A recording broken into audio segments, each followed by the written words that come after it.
너희 제사장들아, 이제 너희에게 이같이 명령하노라. 만군의 여호와가 이르노라. 너희가 만일 듣지 아니하며 마음에 두지 아니하여 내 이름을 영화롭게 하지 아니하면 내가 너희에게 저주를 내려 너희의 복을 저주하리라. 내가 이미 저주하였나니 이는 너희가 그것을 마음에 두지 아니하였음이라.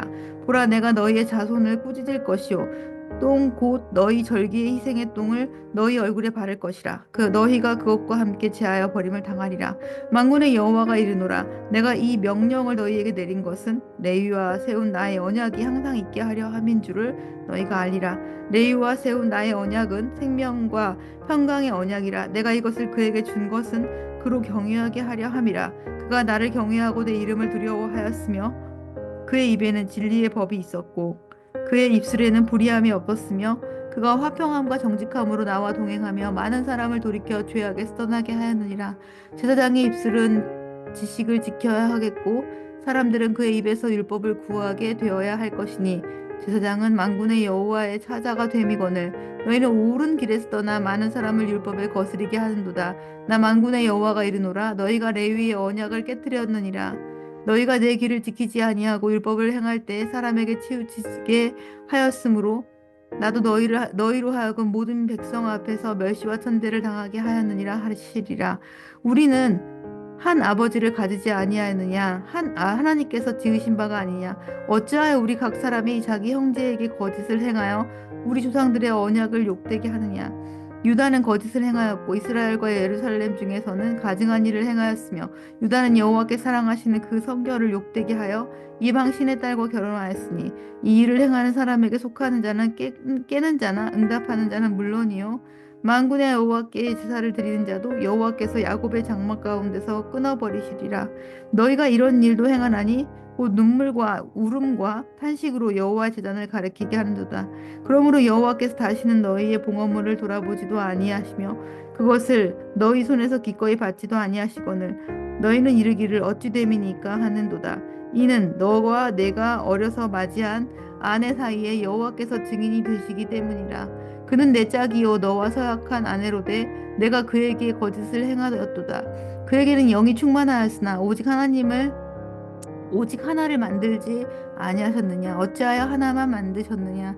이는 경건한 자손을 얻고자 하심이라. 그러므로 내 심령을 삼가 지켜 어려서 맞이한 아내에게 거짓을 행하지 말지니라. 이스라엘의 하나님 여호와가 이르시되 나는 이혼하는 것과 옷으로 학대를 가리는 자를 미워하노라. 만군의 여호와의 말이니라. 그러므로 너희 심령을 삼가 지켜 거짓을 행하지 말지니라. 오늘 본문의 말씀은 이스라엘의 심각한 민낯, 사회, 종교적 또 가정적인 암담한 현실을 고발하고 있습니다. 저주 가운데 무너지고 망해가게 된 그 나라의 비참한 상황을 매우 적나라하게 기록해 놓고 있습니다. 도대체 왜 그들에게 이런 일들이 벌어지게 되었습니까? 그 이유를 2절 말씀이 명확하게 제시하고 있습니다. 2절을 보시면 만군의 여호와가 이르노라. 너희가 만일 듣지 아니하며 마음에 두지 아니하며 내 이름을 영화롭게 하지 아니하면 내가 너희에게 저주를 내려 너희의 복을 저주하리라. 내가 이미 저주하였나니 이는 너희가 그것을 마음에 두지 아니하였음이라. 저주에 놓이게 된 이유가 무엇입니까?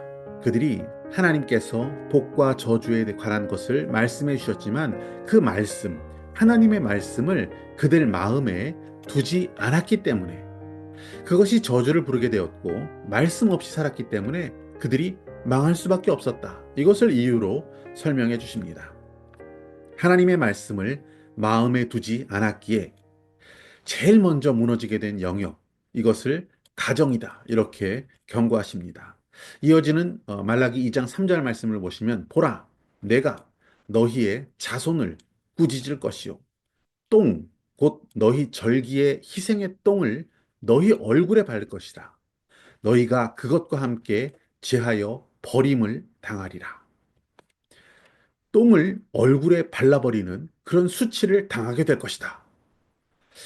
말씀을 마음에 두지 않았기에 그것을 자녀에게 가르치지 않았기 때문에 부모는 조롱과 모욕을 당하게 되고 자손은 꾸짖음을 듣게 되고 결국 버려지게 될 것이다. 이렇게 말씀하고 있습니다. 말씀을 마음에 두지 않았기에 수치 가운데 버림을 받는다. 자녀를 하나님의 말씀으로 훈육하는 것. 하나님께서는 이것을 교회 주일학교에 맡기신 적이 없습니다. 부모에게 맡기셨습니다. 자녀에게 영적인 것을 가르쳐야 합니다.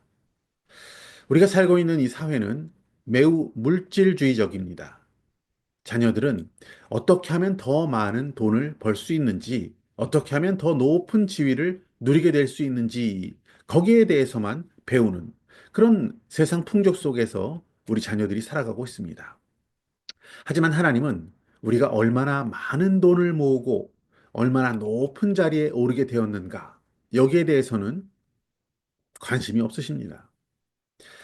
언젠가 우리는 이 하늘과 땅을 창조하신 위대하신 분, 우리 주님 앞에 서게 될 것입니다. 그리고 그때 반드시 우리가 결산해야 될 것은 우리의 돈, 우리의 지위가 아니라 영적인 삶에 대해서 결산을 받게 될 것이다. 이것을 성경은 이야기하고 있습니다. 하나님의 말씀을 마음에 둔 자녀로 훈육해야 합니다. 그 말씀을 사모하며 사는 것이 얼마나 중요한지를 자녀에게 가르쳐야 합니다. 하나님의 말씀은 항상 옳고 주님의 길을 걷는 것만이 가장 큰 복이다. 이것을 가르쳐야 합니다. 이 아름답고 선한 가치들을 자녀들에게 가르치는 그런 부모가 되어야 하지만 자녀들이 정말 알아야 하고 배워야 하는 것은 가르치지 않고 그저 학업, 성공, 이런 것에 대해서만 강조하고 이것을 성취할 수 있는지 없는지 거기에 모든 관심을 두고 사는 부모는 아닌지 스스로 돌아봐야 할 것입니다. 학업 성적만 괜찮다면 자녀가 무엇을 보는지, 무엇을 듣는지, 무엇에 관심을 두고 사는지를 신경 쓰지 않는 부모. 이것은 자녀를 사랑하지 않는 부모입니다. 결과적으로 이 자녀는 세상 속에 수치 가운데 내버려두게, 버려지게 될 것이기 때문입니다. 하나님의 말씀을 마음에 둔 자로, 하나님을 사랑하는 자로 자녀를 가르치지 못했다면, 결과적으로 그 부모는 자녀를 사랑하지 않은 것입니다. 태초에 하나님이 천지를 창조하시니라. 이 중요하고도 위대한, 이렇게 시작되는 하나님의 말씀으로 자녀들에게 하나님이 계시다. 창조주 하나님을 기억하라. 이것을 가르칠 수 있어야 합니다. 성경의 그 명령들과 성경의 수많은 이야기들을 자녀들에게 들려주어야 합니다. 그들이 망하고 수치를 당하지 않게 하기 위해 부모는 그렇게 해야 한다는 것이죠. 자녀들이 하나님의 말씀을 마음에 품도록 그 말씀이 절대적인 진리라는 것을 자녀들에게 가르쳐야 합니다. 예수 그리스도의 십자가, 그리고 그 부활의 복된 소식을 정확히 자녀에게 알려주어서 그들이 구원에 이르도록, 그리고 흔들리지 않도록 이 영원한 지혜의 복음을 자녀에게 반드시 가르쳐 주어야 합니다. 자녀들에게 하나님 말씀을 불순종하고 무시한다면 너희들은 반드시 그 대가를 치르게 된다. 영원한 형벌의 고통이 있다라는 사실을 가르쳐야 합니다. 그렇게 해서 우리가 그들을 지옥불에서 건져낼 수 있게 되는 것입니다. 오늘 말라기 선지자는 무너지는 사회와 가정을 향해 외쳤습니다. 그 목소리에 귀를 기울이시고 우리의 귀한 가정을 하나님의 복된 말씀 위에 세워갈 수 있는 저와 여러분이 되시기를 축복합니다.